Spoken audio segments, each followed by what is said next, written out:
Hello and welcome to Hindsighting, where we discuss all the movies to win the Best Picture Oscar and try to figure out if this picture truly is the best or is time rendered a different verdict. I'm Edward Clow. My guest today is an actor on stage in the big and little screens like Netflix, iTunes, Freeform, various festivals, and even your aircraft. Her solo show, The Great Brain Robbery, may soon be coming to a stage near you. Jennifer Lee Weaver, thank you for joining me. Thanks, Ed. It's great to be here. Great to have you, and you are kicking off our second season. Oh, that's great. I didn't realize I was kicking it off. Oh, Yes, fun. you're Okay. kicking off our second season. We are now covering the 1980s. Our first season covered the 2000s. We're done with that now. And devotees of the show will not have to hear me talk about the 2000s anymore. So that'll be fun. Today, we're hindsighting the best picture of 1980, Ordinary People, from 6 nominations. It also won Oscars for Best Director, Best Adapted Screenplay, and Best Supporting Actor. It was nominated against Coal Miner's Daughter, The Elephant Man, Raging Bull, and Tess. So, Jen, like I said a second ago, we are now in the 1980s. And I think that my thesis for the 2000s was that I thought that was a very weak decade. Oh. I think the first half of it was sort of weak, and I think in the back half of it picked up steam.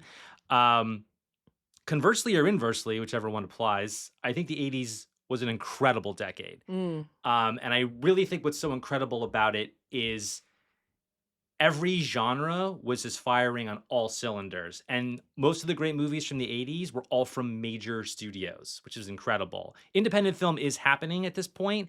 It is happening all through the 80s, but it really doesn't cross over until like right at the end. Like Sex, Lies, and Videotape is 89, and we have some Spike Lee and Jim Jarmusch stuff before it. But most of the stuff, at least in my view, that I'm loving from the 80s are incredibly from mostly major studios. And what's incredible is there was stuff for kids and there was stuff for grown-ups. Comedy's strong here. Action adventure is maybe never stronger than it is here. Horror is strong. Drama, grown-up dramas, like the movie we're going to talk about today, is strong.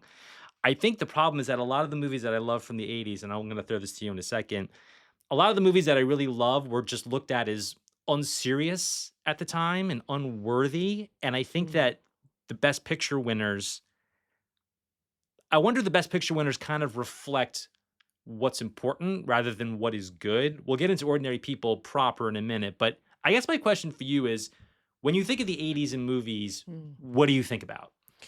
Well, the first thing I think about, probably just because of my age, is The Never-Ending Story. Oh, really? Love that movie. And I also think about The Dark Crystal, Wow. which I love both those movies. And it was interesting when you just said people kind of sometimes think it's silly. And maybe at the time people thought that. Yeah. I think there were a few Muppet movies as well in the 80s. I can't All three of remember. them. Oh, it was all three. I'm sorry, 2 of them. Great Muppet Caper and Muppets Take Manhattan were both 81 and 84. I was going to say. The first one was 79, so just before. I figured it was just. When I think of the 80s, I think of my childhood. And I primarily think of The Dark Crystal and The Never-Ending Story. And probably because the show Stranger Things relies so much on that nostalgia from the 80s. Absolutely, yeah. And there was something, again, it could just be because it's coming from my perspective with the age that I am, but there was something about it that seemed to take fantasy and magical realism to a different direction than it had prior. Yeah. And there is something about films, and I'm thinking of Legend too, of course, with David Bowie, but like... Oh, you mean Labyrinth? I'm sorry, Labyrinth. Well, and Legend is also... That's Tom Cruise, isn't it? Legend is Tom Cruise. It's the Yes. same time. Same Same year, time, even. same year, right? Yeah. And I think of those, and there's something about...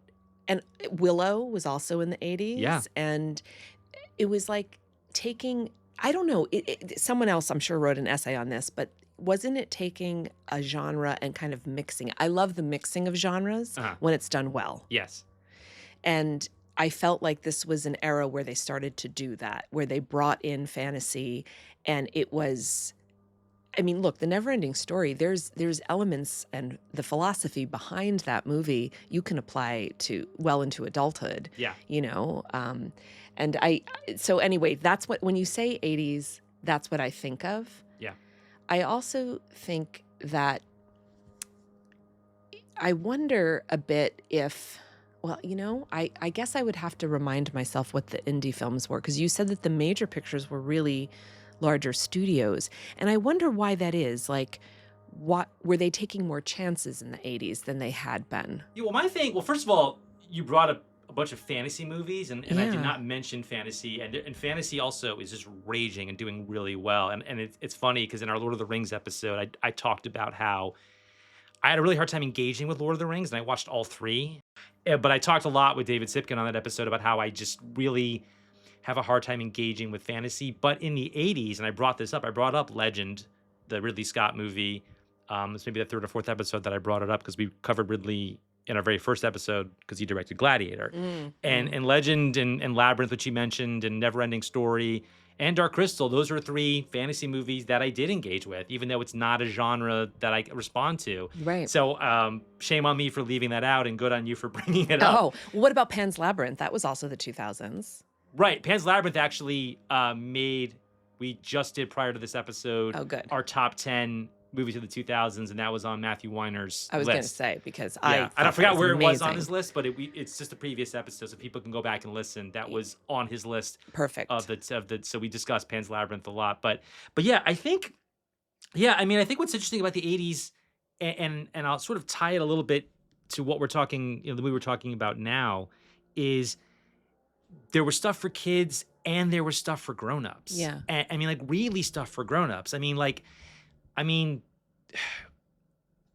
I saw a lot of grown-up movies when I was a kid, so I saw them too young. I mean, not too young because I love them, but I just remember thinking like there were just like a lot of like adult, even R-rated movies. Like this is maybe it seem random, but like The Untouchables. The Untouchables is Oh, like a yeah. big studio IP Yeah, yeah. movie, and it's rated R, and they put it out in the summer, and it was a big hit. It wasn't geared toward kids. Mhm. They didn't take this, and it was based on a TV show Right. from like 25, 30 years earlier. And, that's not something they would do today. If they had a summer movie based on IP, it would be PG-13. And also the take on it was so grown up. It was violent, it was bloody, it was Right, right. profane. It was David Mamet and Brian De Palma. Mm. And they also put like an unknown in the lead role and he became a movie star, Kevin Costner. And these are just things that just wouldn't happen now, Yeah. And that's just one example. There are a lot. But there was just stuff for grown-ups, and it was successful. Like every genre, I can't think of another decade where every genre Yeah. was so well served.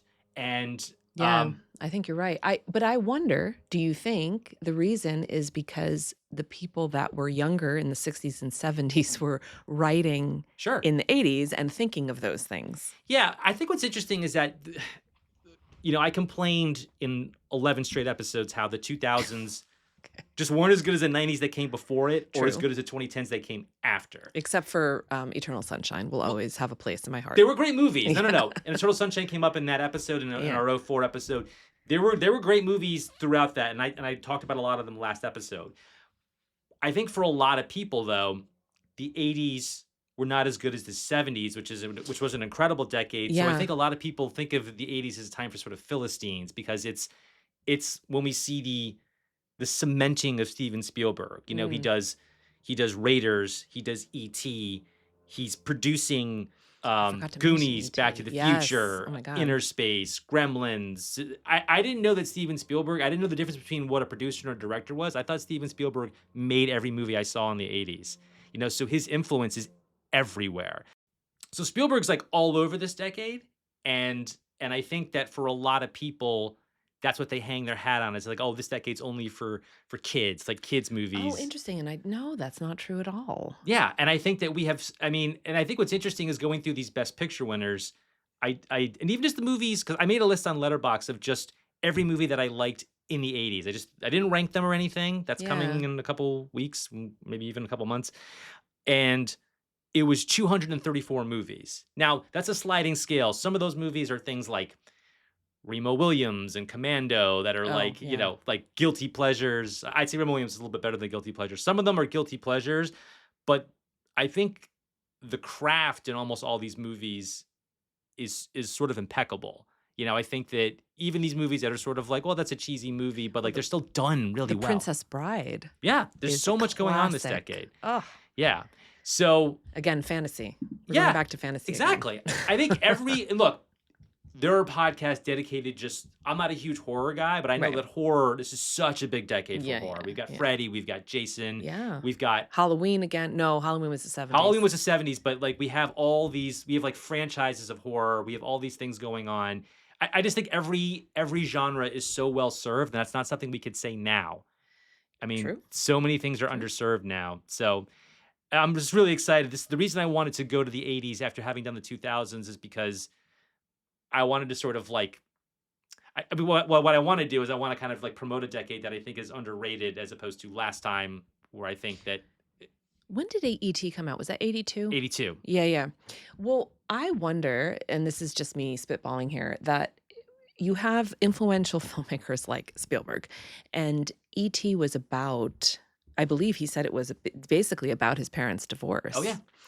And I think he kind of kicked off an extra set of movies, willingly or not, because all those other fantasy films we talked about came after that. Right. And I think people realized, oh, there could be a film that touches on something that the adult can very much relate to, and yet it's fun for kids. Yeah, I mean, we talk a lot about four quadrant, and for those maybe younger listeners who don't know, every movie studio wants to make something that's four quadrant: men, women, young, old. Something that just appeals to everyone. Which is so hard to do. So hard to do. E.T. is a great example of that. Yeah. I just took my daughter to see E.T. a couple weeks ago at the Academy Museum.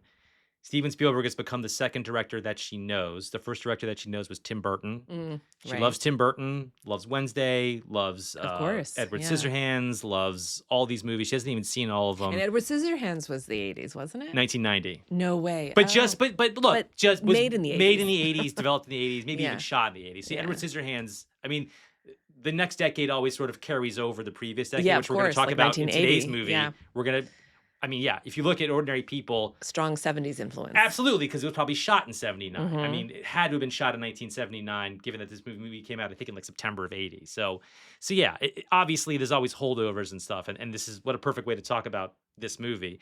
But yeah, I think that I remember my mother, I remember going to see E.T. I was very young. Me too. but- I saw it in the theater and had Reese's Pieces. yeah. I mean, absolutely. But my mother years later had said, like, I just loved it. I thought it was such a great movie. And, as somebody who takes their kids to movies, I'll sit through anything if my kids are enjoying it. That's the most important thing. If it's something I enjoy too, man, is that better. Oh God, yeah. I mean, but again, four quadrants. So I think Spielberg at his best, and E.T. is definitely way up there. Oh, definitely. Is, so let's move on to Ordinary People. But Yeah. first, some stats. At age 20, Timothy Hutton became the youngest Best Supporting Oscar winner ever. One of the books in Conrad's bedroom is The Return of the King, which is the Lord of the Rings novel, and that, like this movie, won Best Picture. This is something we're going to get to in a second, Jen, because this is going to lead to why I wanted you to do this episode. The editor of this film was not nominated for an Oscar, which did not happen again until Birdman in 2014. And then it wouldn't happen again until Coda in 2021. Now, prior to 1980, the editor not being nominated for a Best Picture winner only happens 9 times. And here are the 9 movies. It happened one night. The Life of Emile Zola. Is it Zola or Zoller? Do you know? No. I don't know. It's funny, my preview episode, I said I don't know how to pronounce it, and I still don't. When I watch the movie, I'll figure it out. Hamlet, Marty, Tom Jones, A Man for All Seasons, The Godfather 2, and Annie Hall. So this is a total of 12 times out of 97, or a little more than 12%. We're going to get back to this in a minute, why I'm bringing that stat up. This is when you said he was not The nominated? editor was not nominated for... So I will explain why this is significant now. So if you're nominated for Best Picture, this is current, and you're not nominated for Best Editing, it is considered that you don't have a chance at winning Best Picture. You don't have to win Best Editing, but if your movie's not nominated for editing, the thinking is, and this is a bit of a theory, it's a bit of a stat, that you're not going to win Best Picture. Again, you don't have to win editing. Now, Birdman, because that movie has a lot of unbroken shots, Yeah. that was a sort of an exception because there was an editor, and that editor probably did a lot of invisible work that we just don't I'm see. sure. Yeah. But that snub for editing was not looked at as a strike against Birdman, which goes on to win Best Picture. So is that clear? Yeah, yeah. Yeah. Again, you don't have to win, but if you're not nominated, you probably ain't winning Best Picture. I mean, there are exceptions. I read off 9 of them, but only 9 of them, or I guess 12 of them. So Robert Redford is one of 6 directors to win an Oscar for their debut film. The other 5 in Amazing. order are Delbert Mann for Marty, Jerome Robbins for West Side Story, Hugh Hudson for Chariots of Fire, which we're going to cover next week, James L. Brooks for Terms of Endearment, Kevin Costner for Dances with Wolves, and Sam Mendes for American Beauty. At 2 hours and 4 minutes, it's number 41 in ascending length. Number 42, if you count Sunrise, which we'll litigate if that counts in a later episode. It is number 47 on the box office list of Best Picture winners with a worldwide gross of $90 million. So let's talk about this editing thing right now, because you had said something to me in a conversation we had about this movie years and years ago that I'm not even sure you remember, but I think it, I'm excited to hear it. yes, but which is why I wanted you to do this movie. That Okay. and I know that you really like it, Yeah, yeah. which also helps. We were talking about this movie. I guess it had been on TV, and I had watched I'd seen this movie. I've seen this movie a few times. I saw this movie first when I was I want to say 14 or 15, and Oh, I've wow. seen it. I don't know, maybe 6, 8 times since. I don't have a count. Pre-Letterboxd, I don't know how many times I've seen something. But anyway, I think I was watching it on TV, watched a chunk of it, and I talked to you soon after, and we were sort of just Ordinary People's on. We were talking about it, and you said this great thing, which is why I'm going down this editing rabbit hole. You said every scene in this movie is the perfect length. Mm. And when you said that, I was like, yeah, she's right. And I don't know if this is the first time I've seen this movie since you've said that, but this is definitely the first time I've seen this movie A to Z. Because, I sat down to watch it Yeah. about a week ago for this podcast. And it wasn't a hard thing to pay attention to, but I was really thinking about, because I just rattled off every episode. I talk about how long a Best Picture winner is, because some of these fucking things are 3 hours plus. The longest one ever, which you could probably imagine, is Gone with the Wind, which is 2 minutes under 4 hours. Oh, it is that Yeah. long. Oh, As wow. sort of you would expect. Yeah, I mean, yeah. that's I the didn't most. realize it was almost 4. It is Wow. 3:57 or something. Jeez. Whenever we do that episode, I will say. But yeah, what I think is so interesting, and I think this is a way to kind of get into the whole movie. I don't want to talk solely about this. Is that what's interesting to me about this is every scene is the perfect length, and they don't overstay its welcome. And what made me sort of think about, well, let's talk about that, because you're the one who said that. I mean, do you agree with your own statement? Yeah, I do. I still agree with my own statement. How brilliant I am. No, I don't remember saying that specifically, but I rewatched the film this past weekend, and even though I wasn't necessarily only thinking about the editing, I was watching it thinking, here is a film that could easily go off the rails if it wasn't done well. Oh yeah. It could easily have been boring. It could easily have been too depressing. It could, all Yeah. of the above. But it was so well done. And the fact that it was Robert Redford's debut is so astounding. Probably, I'm guessing, because he's a good actor, that helped with this particular film. Well, let me ask you about that, because it's interesting, because we talked a few episodes ago about Million Dollar Baby, which is obviously Clint Eastwood, Mm. and I talked a lot about how Clint Eastwood's sort of minimalist sensibilities as an actor, and he's way more minimalist than way more minimalist than Robert Redford is as an actor. But I talked about how, at least in that movie, how Clint Eastwood, I always called it a no bullshit approach in his movies, even the ones that don't work. Redford died about 2 months ago, and Yeah. he's in, he directed this Best Picture. He's in Out of Africa, and he's also in The Sting. So it's 3 Best Pictures that he's involved in. But this is our first chance to officially talk about Robert Redford, and he's only been gone about 2 months. So obviously there's been a lot of things written about him. There's been a lot of, sort of retrospectives already going on. But what's interesting about this movie is this isn't a movie that Robert Redford, I think, would have ever been in. He would have never, I'm not saying he couldn't have been in, but I don't think he would have ever taken Donald Sutherland's part. I'm not saying he wouldn't have been good in it. Right. He wouldn't have gone near this as an actor. Probably.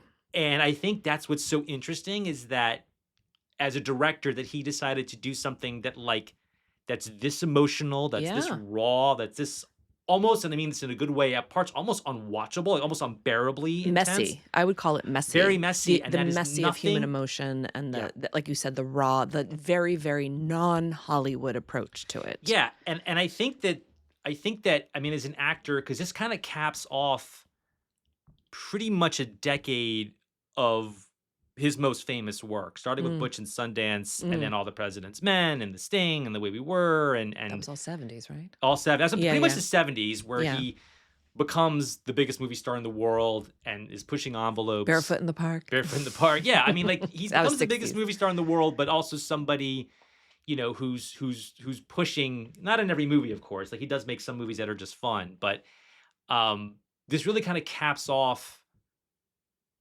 he had said he took a lot of time off after this movie. He doesn't make another movie for 4 years, and it's Oh, the natural interesting. where he's an He didn't make actor. a movie as As anything for anything, 4 he took 4 I years. mean, he's also starts Sundance in that time, so he was busy. Well, actually, a friend of mine whose work I admire, and you should have her on your show, she worked with Robert Redford at the Sundance Lab and had nothing but kind things to Oh, say. that's I have great. just heard that he was just a wonderful man, which just makes me love the movie even more. Yeah, no, Um, yeah, he's obviously if he had never made a movie, Sundance alone is an incredible achievement yes. that I mean, we talked about independent film. Here's the guy who basically crossed it over. I mean, again, this is the biggest movie star of his time. This Yes. is like I guess DiCaprio would be the closest analog right now Is as if far he as started directing and then did right. something It's like like if this. Leonardo DiCaprio had decided, "Oh, I'm gonna make a movie, I'm not gonna be in it." I'm not comparing them as the same type of actor, No, but it's in but terms of like an actor who has a distinguished career, who works with great directors, yes. as far as currently in this moment. Well, I have a couple of questions, then I'll say my piece to back up what I had said about Robert Redford also as an actor. But so when DiCaprio did J. Edgar, right? Yeah.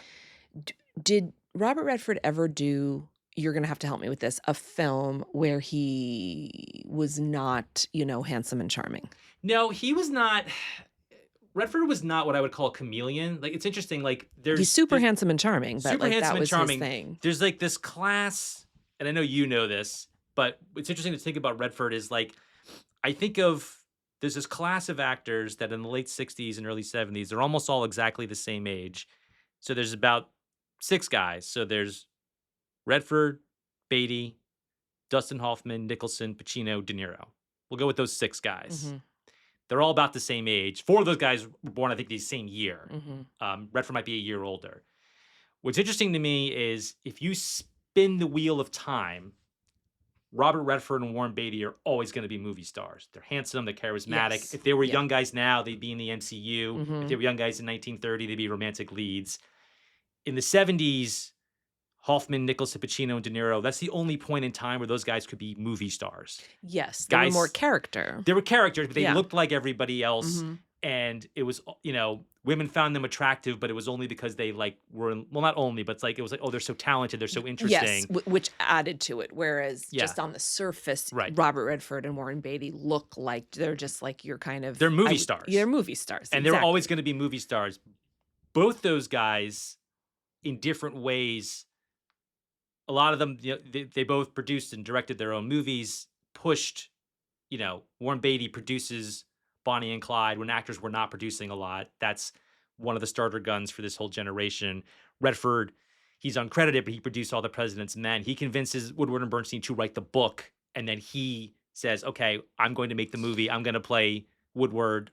He puts that entire Well, movie together. So something I want to point out, like I think that takes a certain level of humility then Yeah. that Robert Redford must have had to say, well, I can't do this, but Donald Sutherland, and we've talked about this, he's one of those actors, I don't believe he's ever been nominated, but he Never is nominated. wonderful, absolutely wonderful actor. And he just died, I think, in the past year also. He We did. just He lost did. him. Maybe last year. Yeah. He, I would say he could do both. He was handsome enough, but he was Yeah. also very accessible and everyman Yeah. at the same time. And his acting in this film, he's a beautiful example, and there's a few of them. I think Judi Dench does it with Philomena, which came out in the 2000s. Great movie. but I've seen that. Yeah. great movie. Oh my God. But with what he does is he takes a guy who he has a very good arc in the film where he's the nice guy. Yeah. He's the guy everybody likes because he doesn't make too many waves. Yeah. His son calls him out on that eventually in the Yeah. in the movie. He has the trophy wife who brings a lot to the table. I'm not saying she's only a trophy wife, No. but she's beautiful. He comments on how beautiful she is, and he realizes, I think, the way he played it was he was just so grateful and shocked he got her in the first place Oh, interesting. is how I think he played it. So that I don't want to say he put up with her all those years for that reason, but he was enamored with her beyond what she was really capable of. And there was such a brilliant moment at the end where he says, "You are beautiful, you are determined." And she obviously handles that ridiculously nice household really well, and she Yeah. does everything she's supposed to do. She always looks immaculate. Yeah. She's charming, but she's not strong, is Yeah. what he tells her. And he says, everything would have probably been fine if we didn't have any messiness. Or I'm paraphrasing, but You don't like them. You can't handle the mess. you is what I can't think handle he the said. mess. And life is messy, and life does throw curveballs like that, and she can't handle it. You almost get to the point where you kind of really can't stand her toward the end. I mean, Yeah. Mary Tyler Moore is doing a beautiful job, so you're like, what is wrong with you? Like, can't you Yeah. you don't want to feel, you're so afraid of standing next to your son for the photo. You're so afraid, your Yeah. alive son, for the photo. It's easier to love the son who died. Yeah. And I guess you could argue that she always liked the other son better, but I think that was Well, more that's what Conrad argued. the Conrad Conrad's said that. Timothy Hutton, right? Yeah, it's Calvin Timothy Hutton. is Sutherland and Conrad. Yeah. Yes, Conrad- and Buck is the son who died. Buck is the son who dies. Yeah. Yeah. So I'll choose the actor's name. But yeah, Hutton makes that argument. I don't know if it's to Judd Hirsch or that she always liked Buck better, Yes. even when he was alive. And everybody liked Buck, it Right. seemed. He was the older brother. He was that star athlete. It seems like, Yeah. I don't know if if his character ever actually was a really good swimmer or not. Right. I don't know that that's important to the story, but he's not as good as he was prior to going to the hospital. Right. Who would be? But Right. I don't know that he was ever as strong as his older brother. So But to jump ahead, he was obviously a strong. Jumped right to the end. He was Right. obviously a strong enough swimmer to survive that to storm. survive that storm and to hold on. Because Judd Hirsch said, "Did it ever occur to you that you might be stronger?" And that's like when he finally lets up on himself. I mean, we're I jumping right to the end, wondered- but fuck it. And in that moment, Judd Hirsch's beautiful acting, I wonder if he was saying strong and it was more of a double meaning. Right. Like in that split, I don't know, 10th of a second, making a decision, what's easier in this moment? Do I keep holding on Right. or do I let go? And you can say the character of Karen, the same thing, right? Oh, Do you yeah. keep holding on or do you let go? Yeah. Everybody in it is so good, and there's just so many known actors in it. And back to Donald. What I was saying about Donald was what I loved was you saw everything. You saw like he's a nice guy. I think he was grateful to be with her. He was proud of his sons. He let her take the reins all the time. Yeah.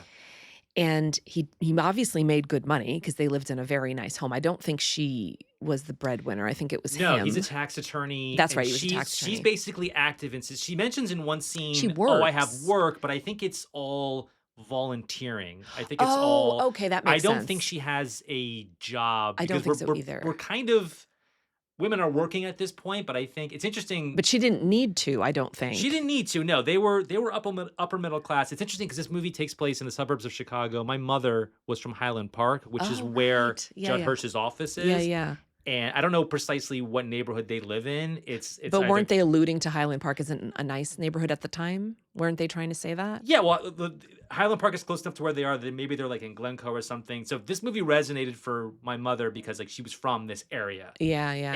And you see there is one scene where he's in Chicago with his coworker where they're just walking down the streets of Chicago. So yeah. they're I don't know enough about the areas of Chicago at all. right, but this is suburban Chicago. He takes the train to Chicago every day. Again, there is that one scene where he's clearly in Chicago. Yeah. And yeah, I mean, I think they're and we see other houses. Like they go to that dinner, they go to that Yes. party. The and circle they run in. the circle they is- run in and just he paints such an incredible picture. I mean, the opening shots of this movie, they're very elliptical, but you're just seeing suburbia. And yes, it's suburban Chicago, but probably doesn't look very different from where you grew up Oh, or I yeah, it's grew like up, and standard American yeah, I town. mean, this could be set pretty much anywhere. I don't know why the Anywhere selection of USA, yeah. Chicago was made. Maybe that's where the book takes place. Redford's not Probably. from Chicago. I It's know he's probably because of the book, yeah, I'm guessing. yeah. They Yeah. were trying to make it specific, which as a filmmaker, I think specificity is always king.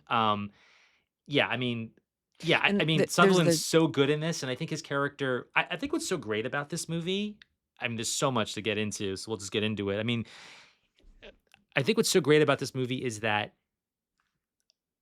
every character is given sort of their due. Like Mary Tyler Moore, this was very much, which I'm sure you've read about or people have read about.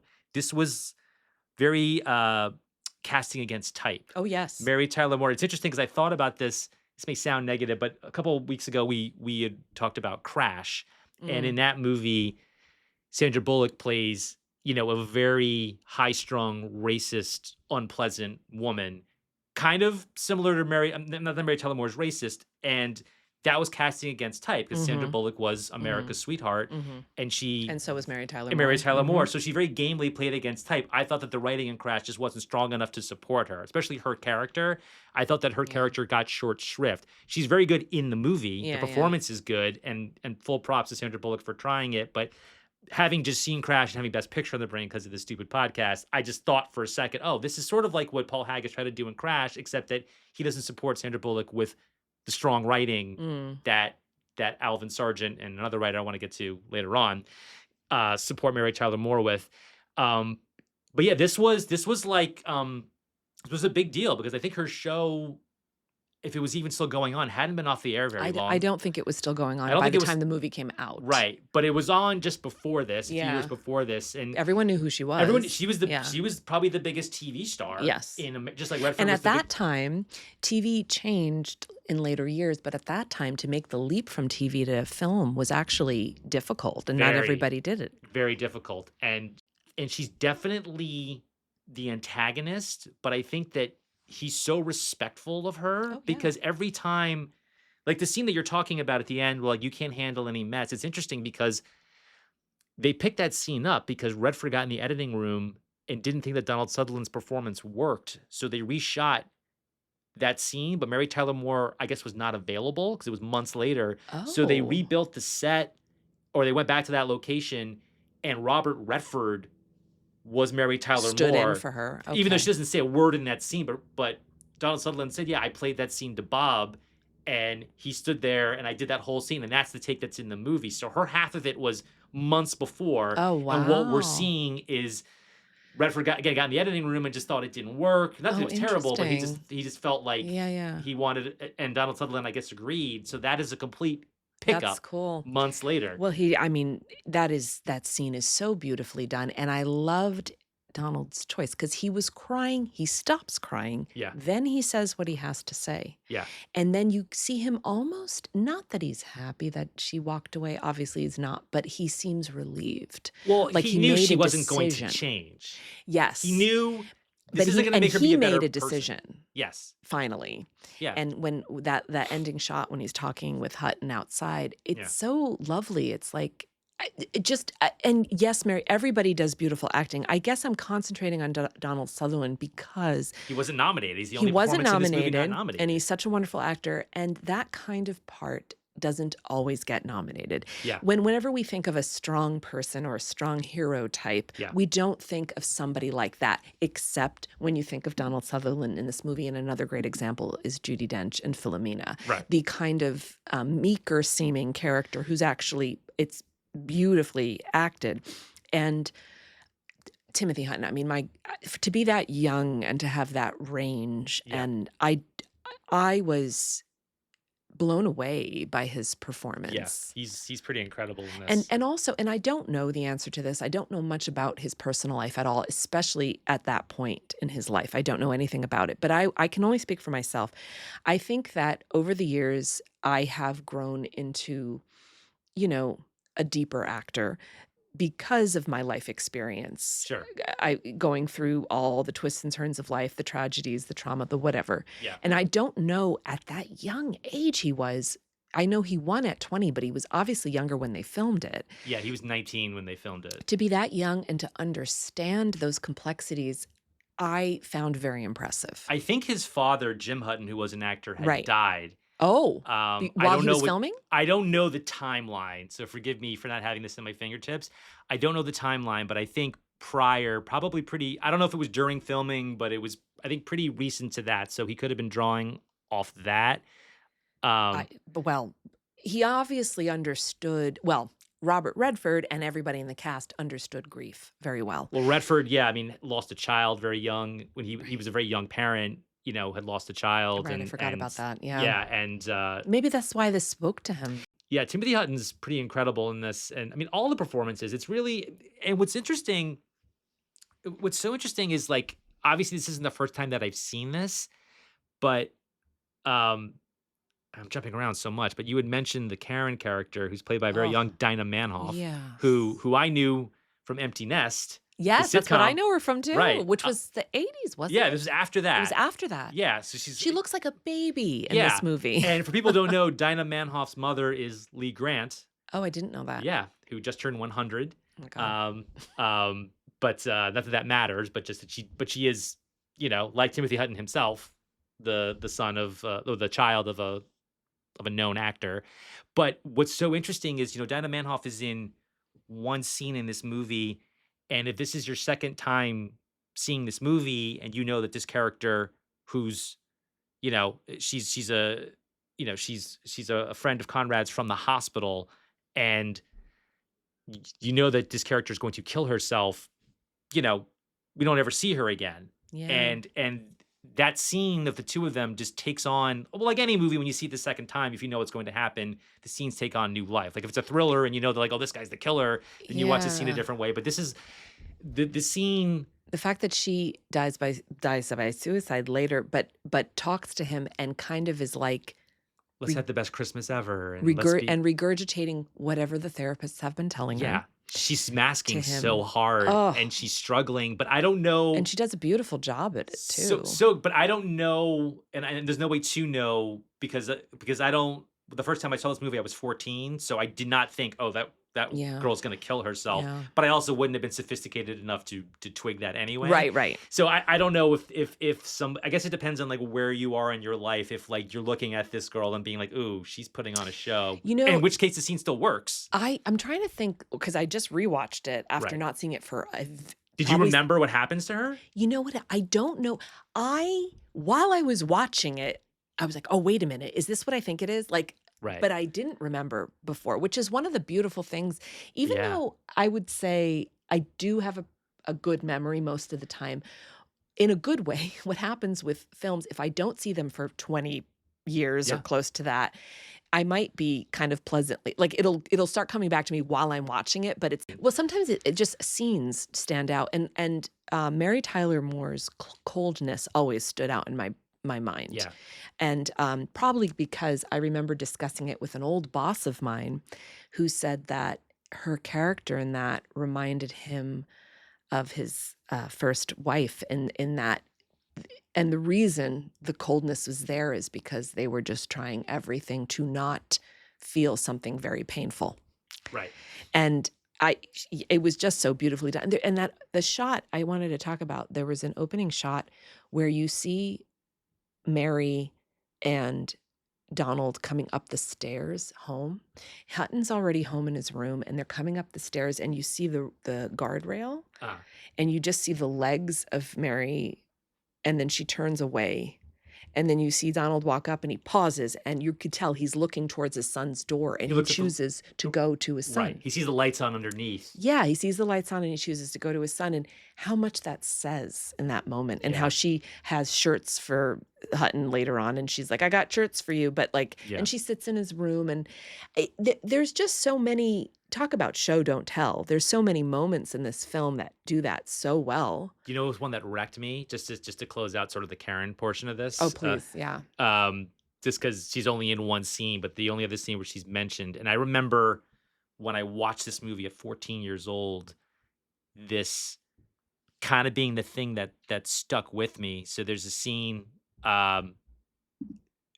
Timothy Hutton calls up Karen, and he's at his grandparents' house. So but he calls up Karen and he goes, "Hello." So the woman answers the phone because keep in mind this is 1980. Nobody has cell phones. There's no caller ID. So anyway, so he calls up he calls up Karen's house. He goes, "Hello, is Karen there?" And you hear this woman kind of like yelp and put the phone down. It is Yes. incredible.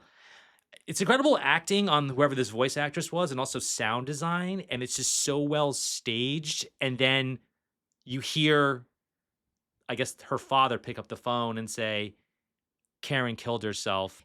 And this is heading into very dark territory, so you can choose whether or not to leave this in. But so my neighbor, um, 6 weeks before my wife passed away from leukemia, but 6 weeks prior to that, my neighbor took her own life. Really? She died by suicide, and I say died by suicide because I'm trying to be respectful of the terminology Absolutely. used. And And that place you used to live with Mariah in Hollywood? yes, in that complex, Oh my god. I and don't think I knew this. yeah, I think the Well, world was like I just mean, upside down at that point. But yeah, yeah, so uh, what the cop had told me was what people don't realize is once that decision is made in a person's mind, yeah, that let's say they're rescued, it's unfortunately very common for 2 weeks later the person to just try again. sure. So I was wondering when I rewatched it if Karen had made the decision by the time she met with Hutton. She already made the decision she was going to do it again. Oh, And is when she was like, let's just have a great, I think in her mind, perhaps freedom comes from leaving. that's interesting. I don't know. My take that's an interesting take on it. I mean, my take on it was that she was really just running from herself, like that she was like sort of like pretending for her own sake and sort of like performing that for Conrad. Like I think there was this genuine attempt to make herself, because obviously she's a cautionary tale. Like he's sitting Sure. across the table from someone who obviously is in that hospital because she tried to take her own life, Yeah. and they And had they this had a kid. beautiful connection because that Yeah, that smile and that giggle they share when they yeah, first sit down is so yeah. And it's genuine. not romantic. It's No. not the movie doesn't try and like But I ship thought, them. that's another thing. I thought Robert Redford and all the cast did a great job. Like you just see these two people who obviously had a connection, Yeah. but no, it wasn't romantic. No, but the movie never, I think a lesser movie would have tried to ship them. And True. I think they're smart to make his romantic interest a totally different character, and we'll get to her in a bit. But no, my take, and I guess it's open to interpretation, like any good movie is I think Karen, when the one scene we see her, because we only actually see her in one scene, I think it's a good day, and she's doing well, and you know, and she's just focusing on being treasurer of the whatever it was, Whatever it was, yeah. the dramatic society, whatever it was, and kind of keeps it short with him, like, kinda doesn't have a lot of time for him, like, she's very kind, but I think she's just sort of, like, running, running, running. Why do you think she won't stay longer? I think she's just trying to keep herself so busy and distract herself from True. whatever drove her to attempt And suicide. maybe she's afraid talking him too long Right, I also think she will looks at associate. Conrad as just like, I don't wanna, maybe she doesn't want to in a sort of a nice way, like, I don't wanna be around this person who reminds me of the hospital, even though she has genuine affection for him. I don't know. We could make this whole we can make this whole podcast about just this one Just this character one's who's in yeah. one scene. But I think that my take on it, because this movie does a thing again. The fact that it's not nominated for editing is astounding to me. Oh, yes, it is Even though I astounding. want to say for the record, the movie that wins best editing is Raging Bull, which is richly deserved. And I just think Ordinary People should have been in the mix, deserve to be in the mix with editing. Um, but there's a scene, I forget where it is in the movie, but Redford does this a lot where he'll cut to a lot of things, a lot of flashbacks. And there's a scene where we don't see Conrad, but we see the night he tries to kill himself. And we see Donald Sutherland banging on the door. And then Yes. and then you see Mary Tyler Moore on like the front driveway crying, and you hear the Yes. paramedic go like this kid was serious, he went vertically or Yes. whatever. And I was so Yes. like, so I think that like you're getting a sense of, and you don't see blood or anything, like he doesn't sensationalize Nothing it, is but gratuitous, nothing yeah. gratuitous. But like again, not for some reason, like when he calls and the mother, Karen's mother, drops the phone and that's just for some reason the biggest gut punch of the in a movie filled with them. That's the movie. That always stuck with me. That Oh, stuck with yeah. me 30 plus years ago, and it's with me now. And then this movie's filled with incredible, and God knows we're gonna get to them. Just incredible, uh, just dramatic touches like that. Well, and also just the way I think this film does grief very well. Yes. And the way y Mary Tyler Moore always wants to leave, to go somewhere, to go to London for Yeah. Christmas, to do this, to go visit their in-law or whoever those people were. They in-laws in It was her Texas? brother. Her brother. They go to Texas, her brother, Her his brother wife. and his wife, and, like, she always wants to leave, which I understand to an Yeah. extent. That is 100% true, what happens with grief. And then Donald is that other side of, but I really shouldn't because I'm very concerned about my son. And God knows I would be concerned about him. I wouldn't want to just go leave Yeah. my son after 4 months in the hospital. And I understand the time, therapy became a thing in the 70s, or at least it became Yeah. more of an average person thing. We were seeing it in movies. I mean, yeah. Woody Allen. But even though it was common, I don't think in middle anywhere America it was accepted yet. And maybe that's why this movie takes place in Illinois and not Yeah. Los Angeles and not New York. Exactly, and not I think New I York. think I just figured out that why he sets it. And I can't imagine, I've never read the book by Judith Guest, but it has to be set there also, because if they were in Manhattan, the stigma on therapy would It's be not not really existent. If they were there. in Los Angeles, same deal. It would be, I mean, it's funny because Donald Sutherland says, like, she gets mad at him. Mary Tyler Moore gets mad at him. He's like, "Why did you tell people that Conrad was in therapy?" He's like, "It's practically a status symbol." But he's like, "It is private." And I think she's right. Not that she's right that it should be private. I mean, of course it should be private, but I think she's right that people would look down on them for their son being in therapy. Yes, because it's their son. I think if the two of them were laughing at a party saying, "We went to an analyst and the analyst said this," and it was more Great point. lighthearted. Great point. If they were in marriage counseling or therapy, there would be no scandal. Half the party would be like, yeah, because there's that scene with Donald Sutherland's coworker, the dad from Doogie Howser, and Oh, right. one of the hitmen from Point Blank. But that guy, again, it's one scene. That guy seems like pretty evolved. He's like, I left my wife and it was the best thing, and my relationship with my daughter is better. I And mean, they like, leave you. He keeps talking about how they leave you, meaning the kids. yeah, and like I that guess guy is probably the only character who's sort of like opened to Donald Sutherland, and Donald Sutherland just doesn't know how to handle it. I mean, until he sits down with Judd Hirsch. I mean, when he sits down with Judd Hirsch himself, you see the relief on his fact, because he's like, "I don't believe in this sort of thing," and then and Judd Hirsch is like, "Okay," but like he knows that he's a good therapist. He knows that like the fact that And Donald he- Sutherland walks in that room is Yeah. like he wants to be there. because Mary Tyler Moore would never, her character would And never the very have walked next in that scene is room. him in the garage. At first, that scene Mhm. where he's just like, "What did it matter what shirt I wore with my socks?" Like, and she's like, "I'm not going to listen to this." Like, I think what's so great about this movie, and Roger Ebert's review of this movie, which he gave 4 stars, he uses the term emotional standoff. And I Mm, think that these are 3 people in an emotional standoff. yeah. Conrad and his parents. And it isn't just them against him. It's him against his dad. It's his dad against his wife. It's the mom against the son. Like, it's really like, it's almost like the good, the bad, and the ugly with like 3 gunslingers, and like which one's going to shoot first. Because if I shoot this guy, then he can shoot me, and the other guy can shoot me. You had said that like this is a movie that could be done badly. And there's so many bad versions of this movie. Yes, There's what yes. I call, and it's not, it's kind of offensive. It's what I call just like dead kid movies. There's a Yeah, movie where like yeah. a child dies, and it's such a trope. Losing a child in a movie is such a fucking tired trope. And the reason I say that is because it's done badly.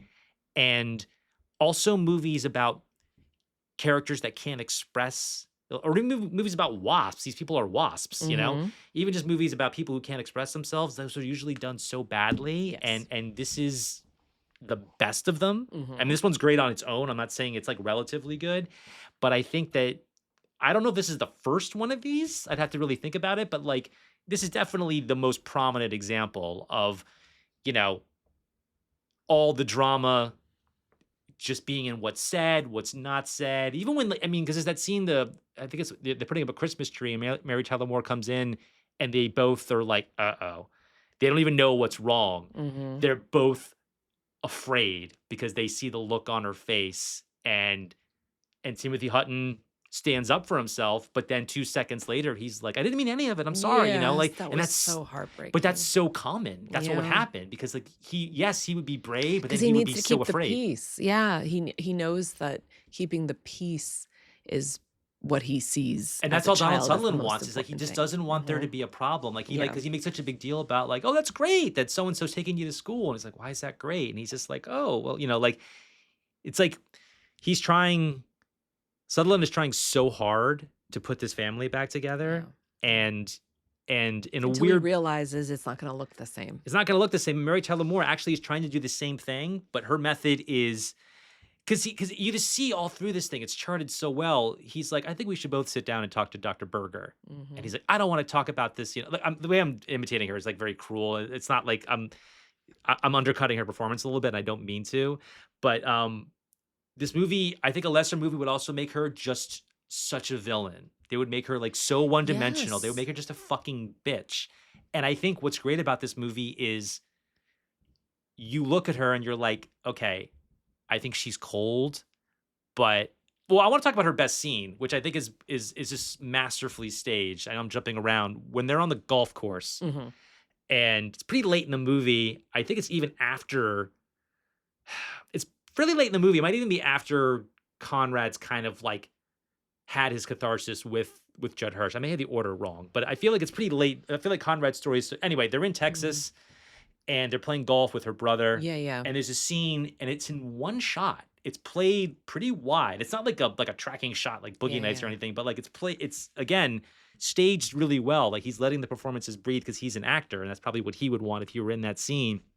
They're playing golf and their backs to the camera, and she's like, "Oh, we should come down here next year." And he says, "Well, Connie would like that." And then she just loses it. She goes, "Do you do that? Do you do that just to make me angry?" And then she goes right back to like, "Let's go have a steak." He's like, "Why don't you finish what you started?" And they basically have this fight in front of her family, Mhm. and it just keeps escalating. But what's great about it is that like she's finally being honest. And she's not only being honest with him, she's being honest with her brother. It's like, what if Yes. your kids drown in that pool that you're so proud of? And like Yeah. the her sister-in-law's like, "Oh, Beth," like, but I mean, what she's saying is horrible, but it's so real. But that scene, I love how like we're on their backs, so you Yeah, don't yeah. you don't think anything's going to happen. Right, And right, then when she right. turns to him and starts that fight, and then he turns to her, it just feels like, "Oh, wait a minute." And actually, this is a great segue. I just wanted to bring up something about the film Tess. Okay. So Tess is done by Polanski, and I was trying to just watch the film and, not think about Polanski's stuff. It's a little hard not to, but um, Well, this whole podcast is definitely a tour of problematic men through cinematic history. through cinematic So history. I've already covered a few of them in previous. I'm sure. Well, it's unavoidable. It's unavoidable. But what I was going to say is what you just said about almost like a master shot Yeah. or someone's back, that's what I think is done too much in Tess. Oh, interesting. And it is her story. It is about this young woman who is used and abused and does stand up for herself at times. And it's 19th century. But it's interesting whether it's Polanski or it's the editor, who of course I don't know the name off the top of my head. I don't know whose choice it was to not give her as many close-ups. Well, it's Polanski's choice. It's his movie. I mean, the Well, editor it's can only do. Right, but I guess then I wonder, like, then what happens with me is then I start to go, "Oh, because he doesn't respect women, so that's why he's not gonna do a close-up on her," and blah, blah, blah, blah, blah, and then I go, it's the male gaze and blah, blah, blah, blah, and Right. then I go through that whole thing, and I don't know how I think all of it is true and none of it is true at the same time. There's no way to really know. There is no way to know, but and he maybe even if I asked him, he wouldn't have an answer for me, but I do think that, uh, filming technique is not always done well, I but agree. it's done really well in Ordinary People. Yeah, and again, this is the kind of thing where there's just so many ways where this could have been. I think a term I use a lot, and I've used a lot on this podcast when talking about some of the more serious movies, is that when these movies are done badly, a term I love is they become damp. Like I Okay. think damp is a term where it's just it's depressing, or like they could collapse under the weight of their own miserability. you Yes. know? And I think that a movie like Million Dollar Baby does that really well for me. My co-host didn't agree, and I think that this movie does that really well where this movie could have easily been Oh, miserable, and yes. I think that it's definitely serious, it's definitely intense, it's definitely heartbreaking, but I definitely felt obviously a lot of intense emotions during it as I'm sure you did, as I know you Yeah. did, and as I'm sure everybody most people who see this do, but it never gets damp and it never gets miserable because there could have been Yes, such a miserable even 100%. down to like to the exteriors because it's like this town is really beautiful and you're seeing fall and you're seeing, and you're sort of surrounded by like elegance and austerity. And Mm. I think you could do a version of this movie. Well, maybe not this movie because this is so much about like the upper middle class, but you could do a movie like this where we're dealing with grief, where it's like in like a really gray town and it's like Mhm. depressing and it's like I feel like he's really smart about almost like making it user friendly. And there is humor in this movie. And I think this is the thing I go back to a lot where like you don't think about I definitely wouldn't call this movie funny, but there are funny moments in Sure. this. I think a lot of them are provided by characters like the Judd Hirsch character. We should Yes, talk about yeah. Judd Hirsch because Judd Hirsch, talking about TV, he's on Taxi at this point. I think he Oh, shoots on this movie for like right. 9 days, Oh, some wow. crazy short amount of time. And And he's that's right, also another TV actor who successfully right. did films, But I yeah. think this is a crazy thing. You know who was supposed to play this part No. and couldn't just because of scheduling. And it's a real, I don't want to say it's a sliding doors, but I want to know just talking to an actor like yourself. Um, so an actor that Redford had worked with was committed to do this and just couldn't because the schedule, what happens. He just couldn't make the dates anymore. So the part that Judd Hirsch plays was almost played by Gene Hackman. No way. Yeah. What do you think about this movie? Taking nothing away from Hirsch's Huh. performance, what do you think Hackman in this part? Is it too much star power, or is he the kind of actor who's so natural? Because I argue that Hackman may be, and this is maybe the most natural actor ever in terms of like everything he's doing being Oh, believable. really? I I mean, that's maybe too well, bold a statement, but what do you think? It's Gene Hackman in this part. I mean, um, it would have been a little different, but there was something about Judd Hirsch there's something about Judd Hirsch's, for lack of a better word, characteriness Yeah. that I really like because I think the juxtaposition of the very waspy family with Judd Hirsch works really well. Right. Well, there's a part that's interesting because the mother, I think it's Beth's mother, and again another small role expertly played. I don't know the actor's name. Apologies to the actor. Although can't imagine that woman's not dead now. But given that this movie's 45 years old and she's probably 60 then, but there is the scene after Conrad blows up about the camera, and the mother says like, "Oh, is he Jewish?" Yes, I And remember that. so that's not Gene Hackman. That is Judd Hirsch. So I think that, yeah, I think you're right. I think it probably did need to be, and I'm Jewish, so I can say this, needed to be someone Jewish or at least ethnic. Could have been somebody Italian or Polish or something, but meaning somebody who's not. And even the And way they Mary Tyler dress him, Moore's character comments on it too. does she? I believe early on she says something about burger. What is that? Is that Jewish? No, And that's the then mother. That's the scene I'm but talking then about. Donald says something like, "No, he might just be German." I think No, that's you're talking. Yeah, that's it's the the scene I'm same talking scene? about. It's Mary Tyler Moore's mother when they're making sandwiches or whatever, and she says, "What's this doctor's name? Burger. Is he Jewish?" And then Mary Tyler Moore goes, "I don't know. Maybe he could be German." Oh, it is So, okay, so her okay, okay. mother is It's the the mother who says it. anti-Semite. I see. Mary Tyler Moore, I think, for all her faults, this movie probably that probably I don't Well, she probably represents the generation that doesn't think like that. right. I think sort of ethnically, she has no problem with Dr. Berger. I think it's the fact that he's a Oh, therapist. sure. Well, But the mother definitely yeah, the makes mother a definitely. I remember. very Okay, so it was the mother, but also I think you see a bit of Mary Tyler Moore's her character's what is the name of the character? I can't believe I can't remember. Beth. Beth. Oh yeah, I thought you were saying Bess before. Yeah, Beth. You see Beth's kind of inner workings a bit, Yeah. communicating with her mother, like, oh, that's probably why she's like that.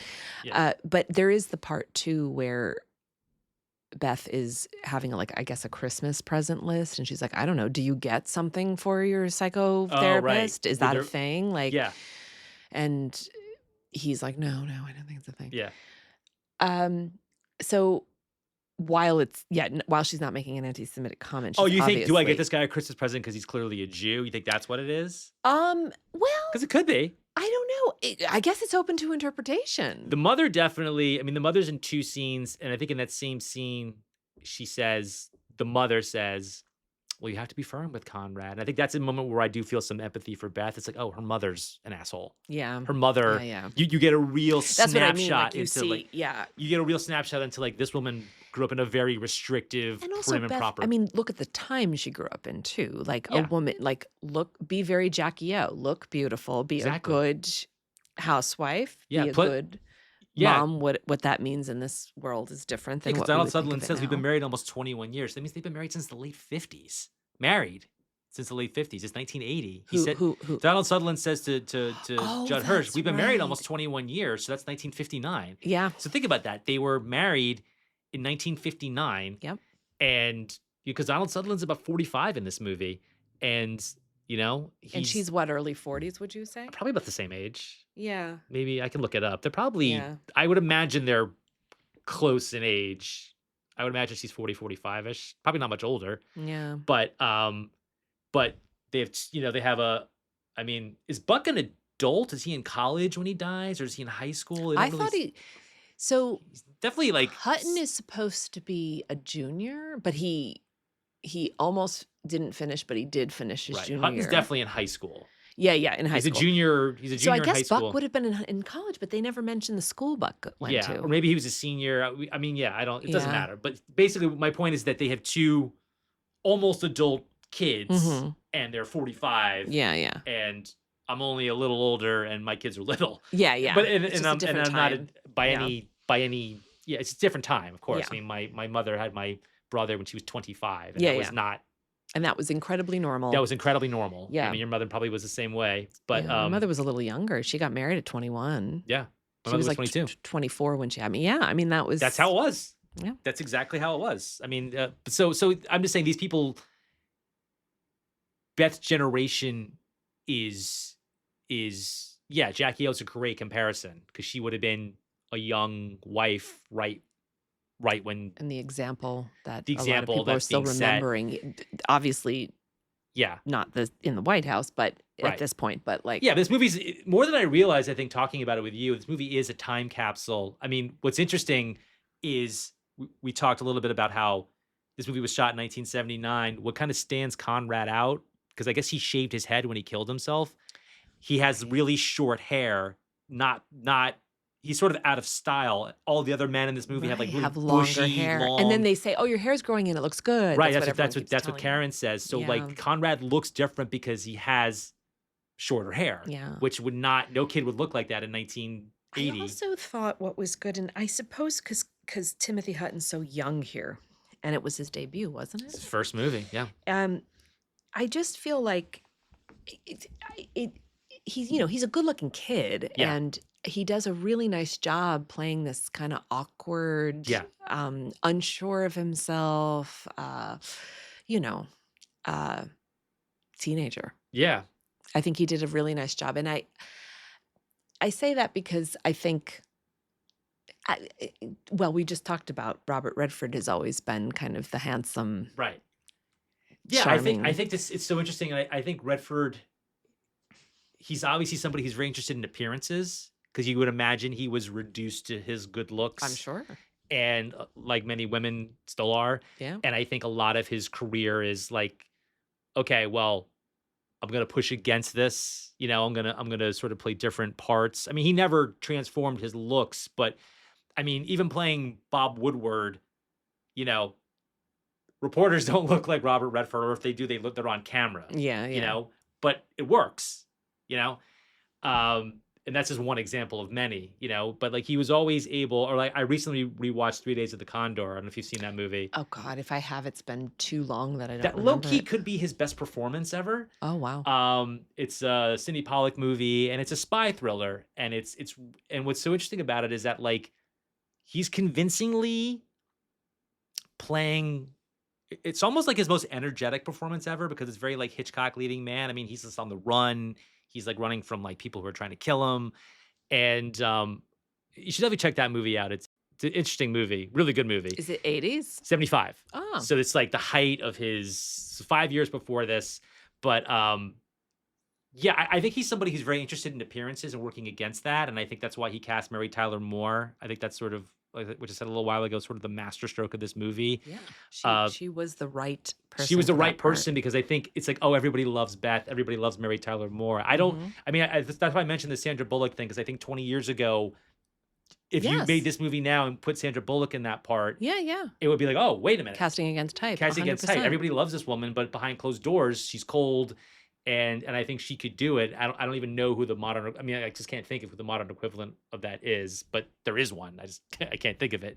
Yeah, I think yeah, I really love Judd Hirsch in this. I think he's great. I I think think the way that he's they the right person for it. he's the right person, and I think just the way that he's costumed, like with the cardigans, and like Yeah. kind of like he's got like kind of a And the way schlubby he look. kind of yeah, the way he kind of speaks is Yeah. everything about him is a little bit off of what those characters are used He to. doesn't sound like anybody else in the movie, Right, and he right. doesn't That's what I look like mean. anybody else in the Yeah. movie. And Hackman, I think, definitely has an offbeat look, but I don't think Hackman could be convincingly Jewish. And this isn't a religious thing. I think the fact that he cast, you know, a demonstrably ethnic Jewish man was not accidental. Mm. And I think because even like Judd Hirsch's voice just kind of like cuts through it, Yeah. you know. It And I really think his does. scenes with Hutton, which is like so much of this movie, are so great Yeah. because so much of it is just like, come on, kid, that's bullshit. You know, like it's so much of that is Yeah. just like him. You see like because there's so many movies about like therapists and like getting these like big, like breaking down. They're almost like courtroom movies where it's like the therapist is going to break through this person and is going to have this. And some of those scenes are great. There's great movies that have that, but I think their relationship, this movie's just so rich because there's just so like every scene in this. There's rarely a scene with more than two people in it.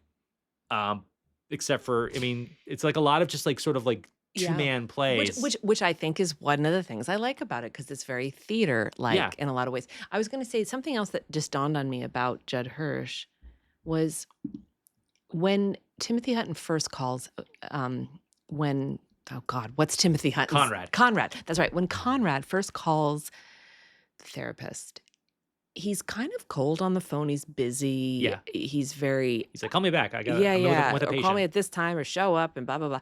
And then he has a very I don't know, what is the word I'm looking for? Like I wonder a little bit if Judd Hirsch's character just gets lots of calls and half the people never show up. Sure. And he's like, another waspy family, they're never going to show up. And when they start to, Yeah. then he really starts to care. I'm wondering. Yeah, it's interesting. I felt it was subtle, but I mean, obviously he's good at his job and he's going to do his job, but Right. there's something about it where that's what stood out. What you just said about very typical therapist patient scenes. There's something a little different about this. Yeah, it feels very yeah, it's just his character is just really about like cutting through it. He's Yeah. just like I had And this like you said, dream. his voice cuts through. Yeah, his voice cuts everything. through. I think it's just great casting, and obviously, like Redford took somebody who, was a sitcom star, and so was on TV every week currently, and I think that probably was very savvy of him as a director because, like, as an Yeah. audience, it's like, oh, okay, here's this guy I've seen on TV every week. He's gonna help this poor kid, or he's like in the best position to help this poor kid and the father too. I mean, he sits Yeah. down with the father. People don't remember that scene. Oh, I love that scene. Yeah, but it's like, and a scene that you're never gonna get, like Beth knocking on Dr. Berger's door and him Yes, opening, and it's yes. just like, I want to talk about my son. And like, she never she would never changes. go into that room. And as much as I would love, it's like part of me like wants to see a scene with Dr. Berger and Beth together, but it would be bullshit because she would never wouldn't go near go. that guy. She wouldn't go. And he probably would say like, she would sit in that room quietly. Maybe that's a scene that could have been in the movie. Not that it's missing anything of like her sitting there and it's not saying anything. and not speaking. Yeah. But she more likely would never go near it because Donald Sutherland says like we should sit down with him. I think it'd be helpful. And she says, I don't understand why we have to keep talking about whatever she says. I'm not Mhm. doing it justice. Mhm. So the truest thing to her character is that she would never go on the fucking block that guy. Yeah. So Yeah. that's the more, And what really stood out to me, I had forgotten to say this time I watched it, one of the things that really stood out to me was when Judd Hirsch says, "You have to accept her limitations." Yeah. And I don't know that I necessarily remembered that from the first time I saw it, but Right. it just rang more true now. And I think that's because the way human beings handle all kinds of things, grief and disappointment and expectations, and just isn't that the point? Right. We have to sometimes accept people's limitations, whatever they may be in our world, and it is really hard, especially when they're family, Yeah. but they are what they are Yeah. And he's for your y- own peace. yeah, and I think that the movie really, a lot of people even that like this movie kind of dismiss her as being the villain. Mary Tyler Moore talked about how like people came up to her and said like, "Oh, I hated you in that movie," and she was like, I think they meant it complimentarily, Of like you did such course, a good job, but yeah. she was sort of like, well, like Well, that's she not was good. America's sweetheart, that's why they're saying, "Oh my god, Right. I No, hated you I in think that." it came from a genuine place of Yeah. like, oh, you showed me this different color and I Yeah. hated you. I think to them it's like walking up to Alan Rickman in Die Hard, be like, oh, you're my favorite bad guy. In that case, he is Yeah. the bad guy. But but um but yeah, I think like there's so many things he does, like when there's like a plate breaks and she goes, I think I can mend this. It's a clean break. And it's just like that's who she is. Like Yes. that's completely who she is. Like she always wants to fix everything. But not really fix it. But not really fix it. Surface fix it. Yeah. I mean, I think that yeah, I think another thing this movie does really well, is really deft at, is the Elizabeth McGovern scene. I think her name is Janine. Oh, yes, I Janine. think She's so charming. she's so charming, and I think they don't again, they don't push obviously, he has romantic interest in her, but they don't try to make it a love story, you know? Yeah. We see him ask her out on a date. Boy, does that play like it really would. Just like if you've ever called someone up and asked them up for a date, like that just it's not the first time I've seen that in the movie. There's like Yeah. really light movies that do that where a guy Yeah, has to psych yeah. himself up and like, and this poor kid is dealing with so much more. Oh, But yeah. but but in that moment, he's like everybody else. He's like, okay, he's just asking this girl out for a date. And I think that she's not there's this term that gets used a lot, which I love, called she's not a manic pixie dream I was girl. just going to say that. Yeah. She and- has the haircut of one, but she isn't but that one. haircut was what I was know, yeah. I'm being Elizabeth McGovern was actually a Juilliard and was one of the first people to get like she was allowed to leave Juilliard to do this movie and go back. didn't know that. Yeah, she's very young too. I think probably Hutton's age, maybe a scooch older. I don't know, but convincingly to play a high Yeah, school, yeah. fantastic actress. And yes, so and you see their connection, but there's that great scene where she fucks up because she's a kid, where like he's opening up to her even more, as much if not more than he's opened up to Judd Hirsch, talking about the night he killed himself, and then like these guys come in. I think they're in McDonald's, Yeah. and And she doesn't know what to do, so she doesn't know what to laughs. do, and she's not a sophisticated adult. She's still a kid, and he gets upset, and you see both sides of it. You see like, Yeah. oh, I understand why he's upset, but I also understand why Yeah. she couldn't quite handle the situation. And again, it's like he does with Mary Tyler Moore and everyone else in this movie. It's like he doesn't paint her as like, oh, this like, and I think a lesser movie would be, oh, she's just this horrible girl. She's just like, Right. and again, she's only in like, I don't know, 3 or 4 scenes in this movie, but I don't get the sense that like these two are necessarily going to get married and fall in love. I think they're going to date. Yeah, yeah. I You get don't the know. sense, Yeah, you don't know yet. yeah, and maybe they'll just be friends. Like he is, Mhm. and I feel like, yeah, I just think that's another small role, very well cast. Very. I want to talk about another woman involved in this movie that is uncredited. Oh, So, do you know who Nancy Dowd is, the screenwriter? I know the name. I know Okay, the name. so Nancy Dowd did, from what I understand, an uncredited rewrite on this movie and was not Oh. credited. Now, I'm not saying that misogyny is the reason she was uncredited. The WGA and their infinite wisdom decides whether or not a writer can be credited or not. I Yep. don't know how much work she did. The script by Alvin Sargent is excellent, and he's an excellent writer. But I wanted to mention Nancy Dowd because I think one of the things I like about this movie is I feel her hand in it. So Nancy Dowd, just before this, won an Oscar for co-writing the movie Coming Home. Mm. She wrote a really kind of scathing article about that process, which she was not happy with. But she wrote a movie just before that called Slapshot. Paul Newman. So it was directed by George Roy Hill, who Redford knew because he did Butch and Sundance and The Sting with him, and The Great Waldo Pepper. So Redford worked with George Roy Hill 3 times. Nancy Dowd. So people don't know what Slapshot is. I highly recommend it. It is one of the most profane movies ever made. It was sort of like the Clerks of its day, and people were stunned when they saw that the writer was a woman. It is, you know, this movie, Paul Newman, the hockey movie. So it's 1977. Paul Newman is part of a not an NHL team, but like a lower tier hockey Mhm. team, and it's all men. And the language in this movie is so outrageous and hilarious, filled with things that are problematic to this day. It's a hilarious movie. I highly recommend. Anyway, Nancy Dowd was the writer of this movie, and I guess her husband or her brother was part of this hockey, and she just sort of chronicled this. Movie's fantastic. She is credited, or sorry, she allegedly did an uncredited rewrite on this, and I think I see her hand because I think the dialogue in this movie is so incredibly strong and the characterizations are so strong. And again, I'm not taking anything away from Alvin Sargent, who obviously the WGA credits him. So obviously this is his script, but I do wonder how much of this is her hand. Because I remember when I found this out, I was like, oh, that makes so much sense. Because there's like the the language of this movie is so strong and so I don't know. I Well, just I I kind of will want to just like sort of shout her out because she's not yeah. credited and she did not win. Alvin Sargent wins the Oscar for this, and So she what was did you not. have to do to find this information out? Like, Well, where on is this? IMDb, it lists her as an uncredited writer. Oh, it lists her. Okay. Well, it says uncredited, Yeah, and they do yeah. that with a lot of writers that are Yeah. uncredited. So that's how I came upon the information. So there's a chance that that could be completely wrong. I I don't know what her mean, contribution is. Again, I'm not saying that she got fucked over by not getting credited, but I do want to shout her out, particularly because we're talking so much about characterization. We're talking a lot about yeah. dialogue. We're talking a lot. Well, and the movie just does a lot of things well, n n not through a male gaze.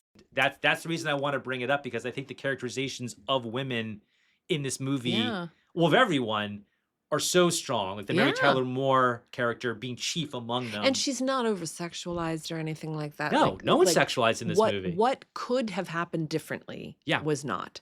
And it's such a relief to see yeah, because it's done so often right. the other way.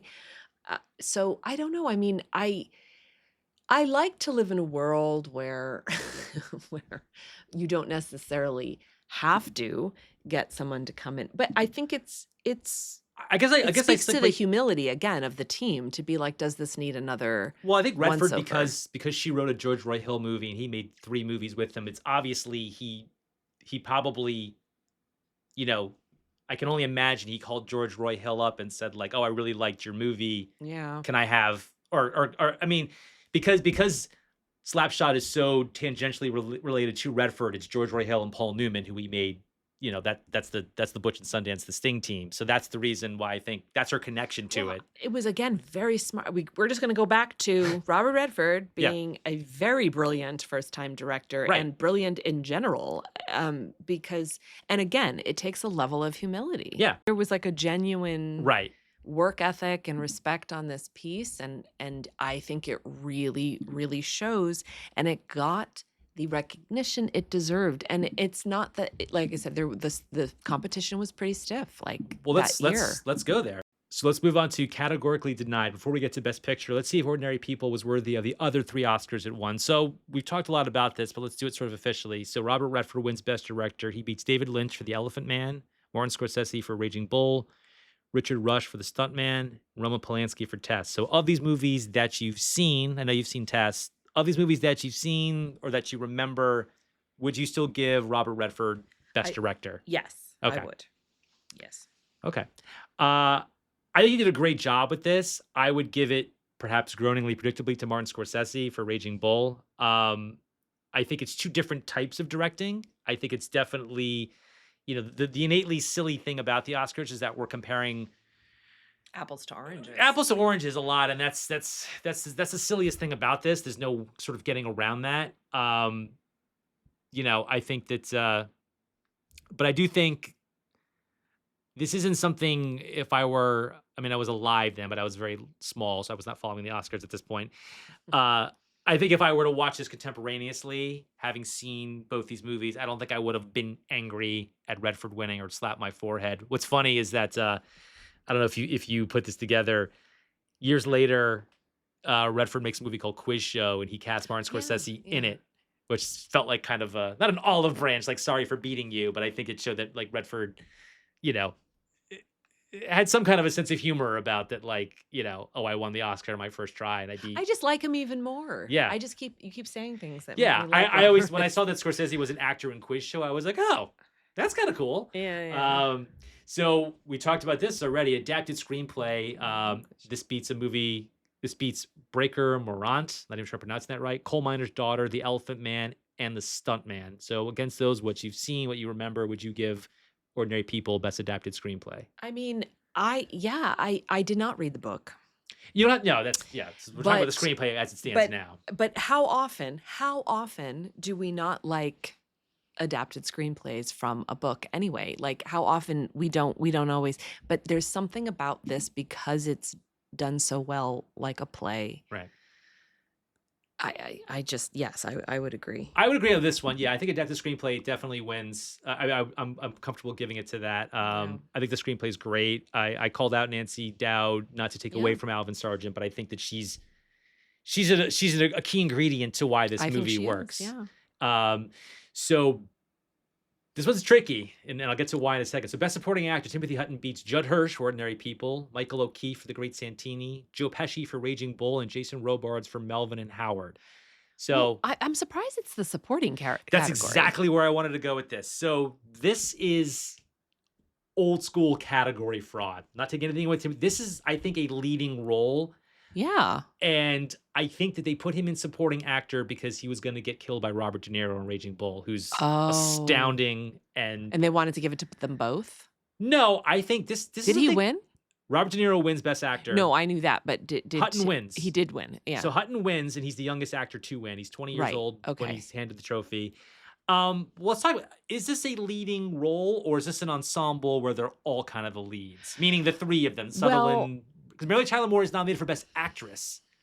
She Yeah, does not win. But she's not on screen more than Timothy Hutton is, and That's for the what I'm fact that saying. he's supporting. This is where you're splitting hairs, and it's all, I think it is an ensemble piece for sure, which is again probably one of the reasons I really like it because Right. everybody has to be and is strong, Right. Everybody has something to do. and it's a puzzle piece. Yeah. I mean, everyone is a puzzle piece. So you're individually. saying you're letting Hutton keep his Oscar, but I'm wondering, letting him keep his Oscar for sure. I think when you start to, like you said, the old school categorization, I don't know. Like there is this is sacrilegious what I'm about to say. There is something fundamentally off about the Oscars because everything is done by year, and I don't always think every year has the same amount of fantasticness that's what to this compare it podcast is to. about in Yeah. a lot of ways. Yeah. Yeah. So it's like, that this was a strong year. Yeah. And we'll get A to it in a lot of minute. great films. I still think, and I'm glad it won, if anything, just because it does grief so well. It's something that touches every human being and yet is not done often, or certainly not done well often. And it's like we're celebrating humanity in a way, I think, with having this film win. Well, you jumped ahead, but that's fine. So you're okay. So Sorry, It's I okay. can't help myself. it's okay. As far as Best Supporting Actor, yeah, I think Hutton's fantastic in this movie. I think putting the category fraud aside, I think you could argue this is an ensemble. Yeah, I yeah. it's funny because Kieran Culkin is in something like 62% of A Real Pain, and he wins Best Supporting Actor. That was Hmm. just this year. I mean, he's in as much of that movie as Jesse Eisenberg, so I think that was category fraud. Not taking anything away from his performance. It's just a silly thing that happens. Yeah, I think Judd Hirsch is fantastic in this movie. I think Joe Pesci's fantastic in Raging Bull. I think, yeah, I'm okay with Hutton winning this because I think he's just so affecting and it's such a He's- knowing he's- performance. And he's never given a role quite this good again. The only thing that comes close is, you ever see a film called Falcon and the Snowman? No. It's a movie he makes with Sean Penn 5 years later. Mm. It's nothing like this, but it's John Schlesinger directed it, who did Midnight Cowboy and Marathon Man. And it's interesting because like Timothy Hutton obviously has worked and has had any actor who works, that's a great career. But I think kind of what happens to him can be summed up in his very next movie. He makes a movie called Taps, and the supporting cast of Taps is Sean Penn and Tom Cruise. Oh, And between those two guys, who are very different actors, but certainly Sean Penn, as far as like the meaty, dramatic roles, yeah. so Timothy Hutton definitely continues to work, and he's in some movies that I really like, but yeah, unfortunately, I don't think he's given a role.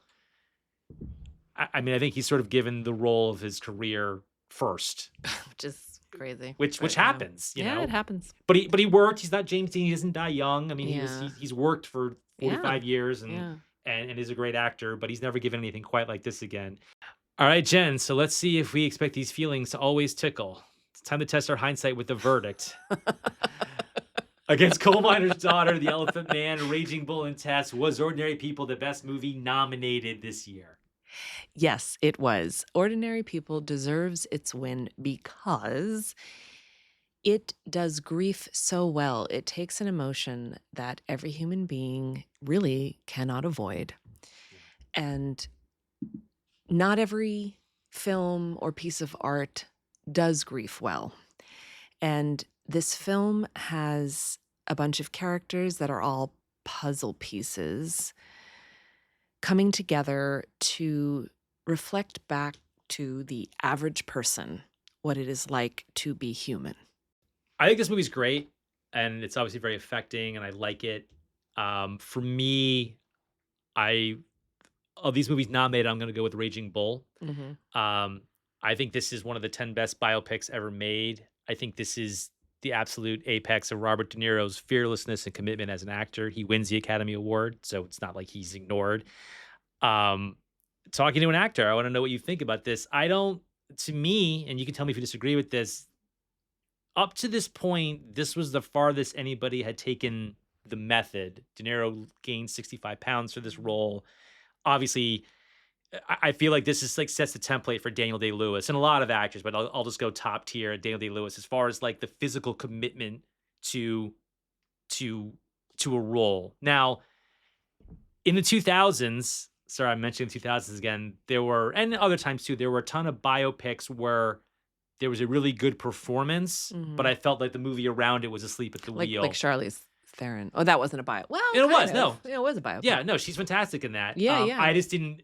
That's a great example, Monster. I thought Charlize Theron was fantastic in that. I didn't feel that the movie itself was super strong. Super strong. Mhm. Now, counter to that, Raging Bull, I think, is just a really strong directorial vision. I think Martin Scorsese, just has such a handle on what I just think it's a virtuoso. Just the way it's shot, the way it's edited. It wins the Oscar for editing. It's the only other Oscar that it wins. And I think that this really became the gold standard for biopics. It's not quite my favorite biopic, but it's definitely in the top 2 or 3. I have a list on Letterboxd. And I think that the fact that this wasn't a financial success, Heaven's Gate, which was the same studio, that bombing kind of took all their ad money away, but this was well regarded. It gets 8 Oscar nominations. It wins 2. I think that's something that kind of declines as we move through this decade, that these movies that are well liked but not box office hits don't see a lot of Oscar love as we move through this decade. This is sort of the last breath of the 70s. Obviously, the reputation of Raging Bull has grown, and it's widely considered one of his best movies. And I don't have to really sit here and stand for it. Right. But I do want to talk about. But it was looked at as I think a lot of people back then were like, oh my God, like Redford's first movie, and he beat Scorsese for one of his best movies, and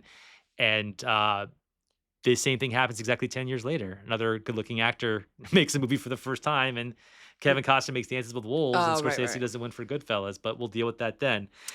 So, well, I mean, you're splitting hairs again, and I feel like it's just a personal taste thing absolutely. at the end of the day. So, look, the trope of it's an honor to be nominated, like that, I do think that's true. I think that's true too. I think these are 2 great movies. I think that. And everything else is icing because you can't control. I mean, it is so subjective. Yeah. Well, Redford, when he wins Best Director, says something to that effect. He says, like, when I was making this movie last year, I was not imagining I'd be on this stage. And I think that kind of plays into what I like about Ordinary People is that it's not Oscar bationy. No, It's not, it's not. and I think like, you know, when he's not the only purveyor of this, but he's an easy target. You know, Harvey Weinstein, so many of his movies, like the Miramax movies, even the Weinstein Company movies, are so Oscar bationy. Or he even took movies that had grit and Oh, watered he them had a down. formula for He had it. a total formula for it, and I think Yeah. we're definitely we'll talk about that asshole a lot as we get into our 90s and Again,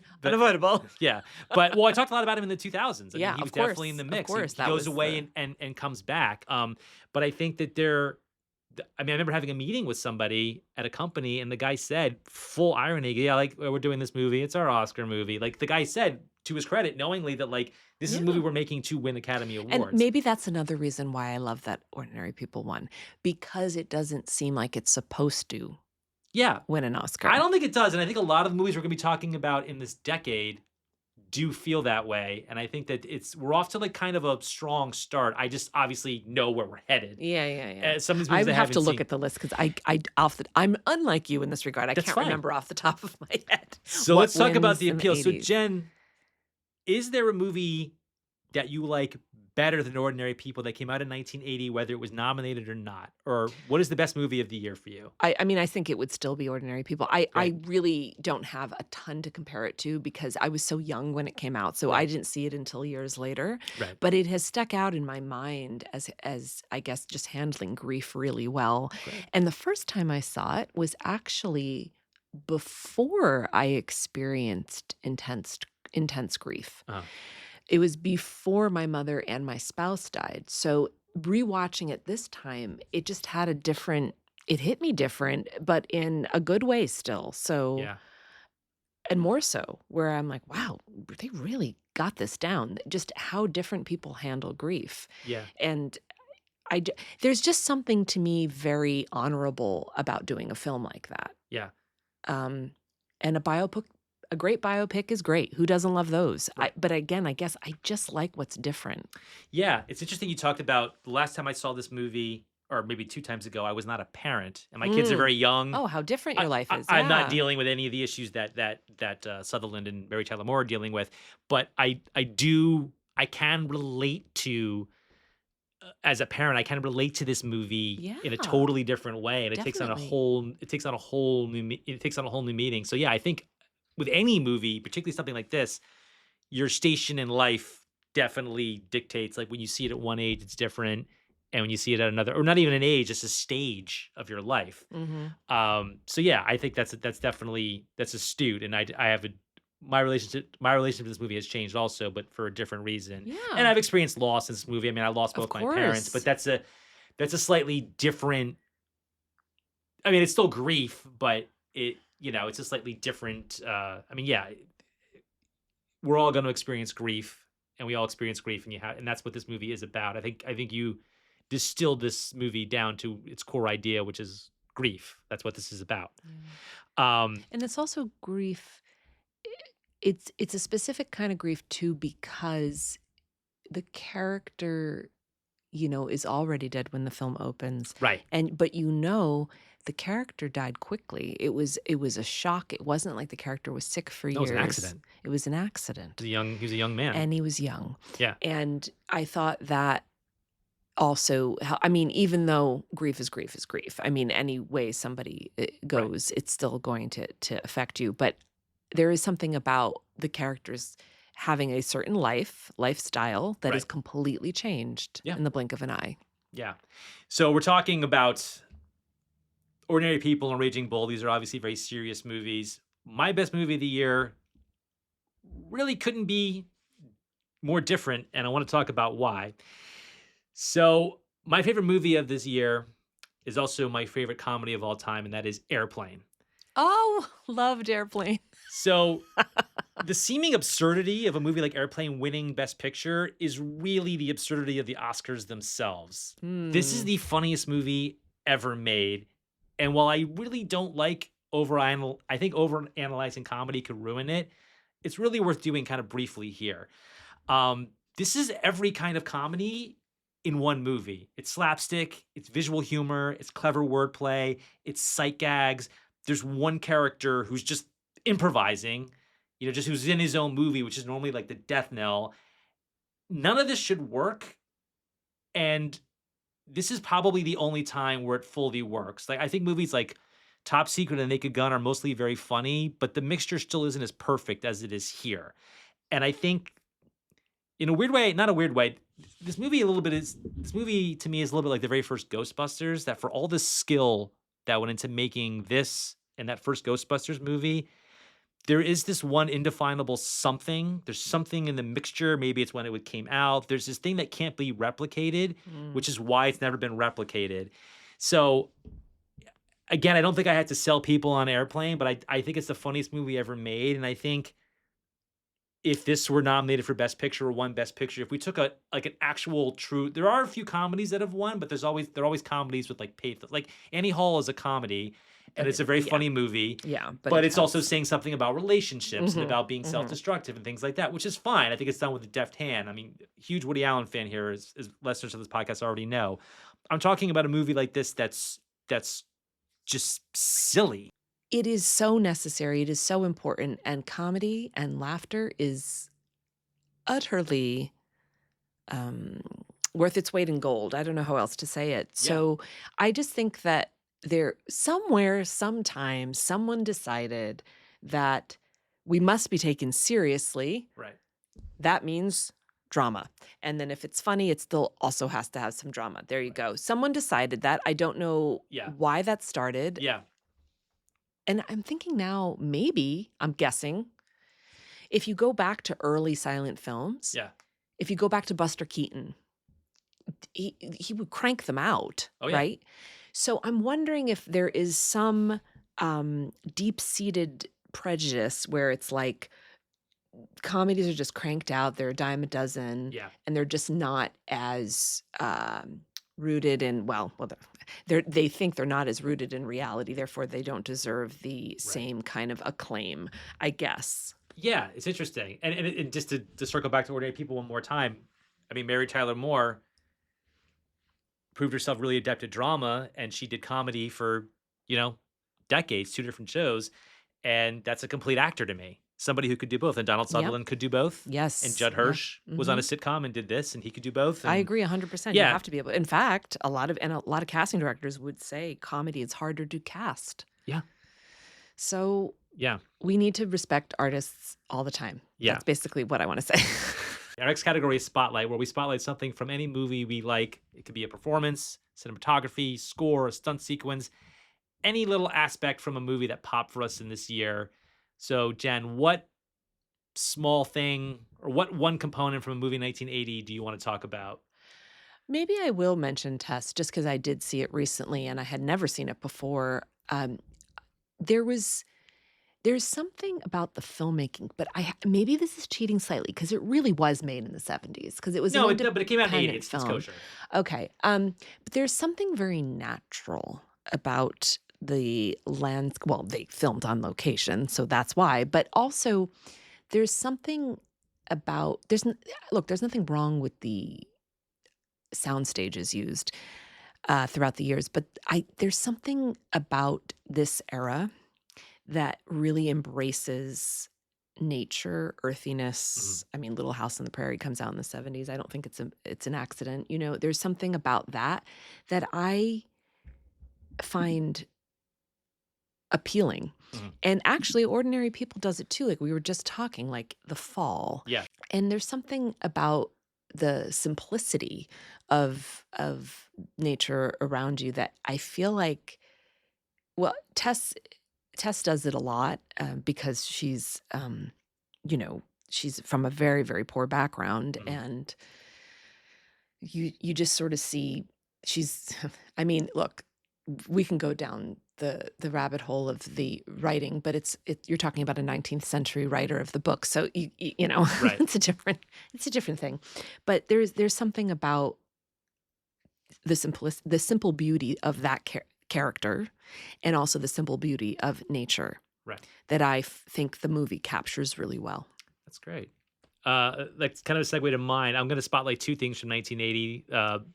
Sort of piggybacking on yours a little bit. Not that I'm going to talk about Tess. I want to talk about the cinematography for The Shining.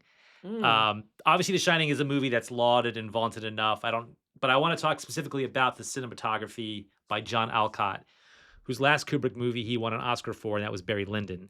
Oh, And I loved Barry yeah, Lyndon. so he's coming off an Oscar for that. And the Steadicam had been used in the first Rocky movie, but here it almost deserves equal billing alongside Jack Nicholson and Shelley Duvall. This movie is just the Steadicam shots. This movie are incredible, and it really set the stage for how it was used. And of course, I like The Shining whole hog, but just really focusing on John Alcott's cinematography, it really needs to be celebrated here. The other thing I want to talk about is the screenplay for a movie called Seems Like Old Times. Remember this movie? I've heard of it. Okay. So this might be, and I have no way to confirm this might be the very first movie that I ever saw on TV. So I definitely had not seen, so I definitely remember watching this movie as TV, and it's like my first memory of watching a movie on TV. I don't know that I watched it all the way through, but it would be on, and I'd see like this part of it and that part of it. I didn't know what scene came where. But nostalgia only carries you so far. So this was written by Neil Simon. It was not based on one of his plays. Neil Simon might not be somebody younger audiences know about, or maybe they know him in name only. But this might be my favorite romantic comedy ever.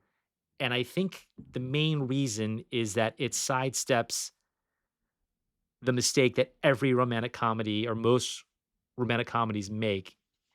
So the movie stars Goldie Hawn, and it's basically a love triangle between Goldie Hawn, Chevy Chase, and Charles Grodin. And what this movie gets so right is that the Charles Grodin character in every romantic comedy, up to and including like Wedding Crashers, usually the second guy is an asshole in an unbelievable way. He's boring in an unbelievable way. And this is one of those rare times where you could see this woman being with either one of these guys. She has chemistry with both these guys. These guys are very different from each other. One's kind of flaky and irresponsible. It's a Chevy Chase character, but Charles Grodin's very solid, but she has great chemistry with him. Like, she's not settling. And I feel like so many movies, even like serious romantic movies get this right, but rom-coms, like, like Wedding Crashers, the Bradley Cooper character is so cartoonishly evil. I'm not attacking his performance, that I think that the Rachel McAdams character is kind of a fucking moron for being with him in the first place. And this is all down to the writing. Those are two excellent actors. And this movie, I'll be honest, does look and feel like a sitcom. Like, if you look at it, it doesn't have great cinematography. The cinematography is perfectly proficient. But I think that the writing here really sings. And I just wanted to sort of shout out Neil Simon. And I think this is just a great romantic comedy. And I think just as a piece of writing, it's just incredibly strong. It's really funny. So Jen, What's the name of it it's again? called Seems Like Old Times. Seems Like Old It's Times. Chevy Chase, I'm Goldie Hawn, curious to watch it. and Charles Grodin. Never seen it. It's really funny. Yeah, I think you'll love it. It's just a great movie. It's not that, I think it was a pretty decent sized hit at the time, but it is kind of what this podcast is about. It's a little bit lost to time. I think it's a really great movie, and the three of them are just fantastic in it. And the writing, again, really, really strong. So Jen, where can people find you if they want to find you? Oh, well, JenniferLeeWeaver.com, and I hang out on Instagram sometimes. Jennifer Lee Weaver. And you can find me on Instagram. You could find me on Letterboxd. That's a really big thing for this podcast. Both Edward Clow. You can find me on Vimeo. There's some short films I made, one of which Jen is in. Yeah. So that's it for this episode. Jen, thank you so much. Thank you. You missed my impersonation of Ogra from Dark Crystal. I'm just kidding. Did you? You want to do it? I'll save it for the next one. You can do it now. We'll get the views up. You want to do it? Do it. What is it? Wait. The Great Conjunction is the end. The Great Conjunction is the end of the world, or the beginning. I was so afraid of Ogra. I had a bunk yeah. bed. I had a bunk bed, and I thought that she was gonna come She down. was scared. Well, her eyeball popping out and rolling across the floor. I mean, and then the way she has a bad back, and she's like, whenever she sits. We just ran the gamut. We talked about grief, and we ended with Ogra. I love. Well, that's life, though. That's It life. has both things, always. Always. And Ogra, I love it when I love that whole, what's the great conjunction? It's the end of the world or the beginning. It's a big change. Yes. Big change. That is our show. Next episode, Michael Moskowitz and I discuss the best picture of 1981, Chariots of Fire. Till then, looking forward to looking back.